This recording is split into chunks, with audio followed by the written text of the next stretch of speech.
So the question is, how does church happen outside the four walls? I think I'd start by saying that the church of Jesus Christ is not a building, and it's not four walls.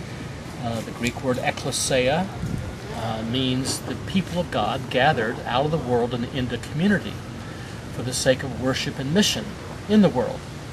So you can do that in a building called a sanctuary. You can have a congregation that's part of a church building, but church is the people of God, and church happens wherever the people of God are gathered.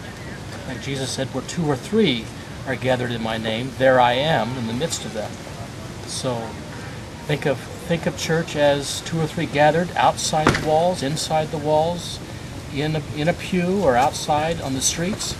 You can think in terms of taking church to the streets, which is a nice phrase of how you get church out of the four walls and thinking outside the box.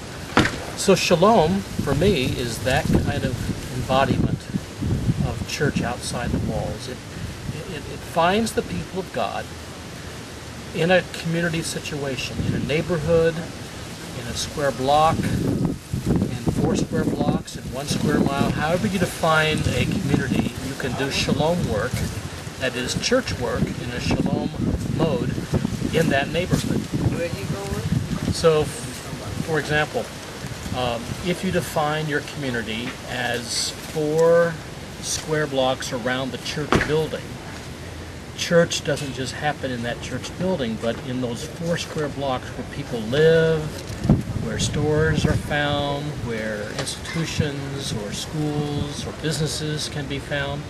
The people that make up that neighborhood can be engaged and can be organized into doing something together that they can't do by themselves. And when they do something together, when they commit themselves to doing something together that raises the quality of life in the community, we call that Shalom work.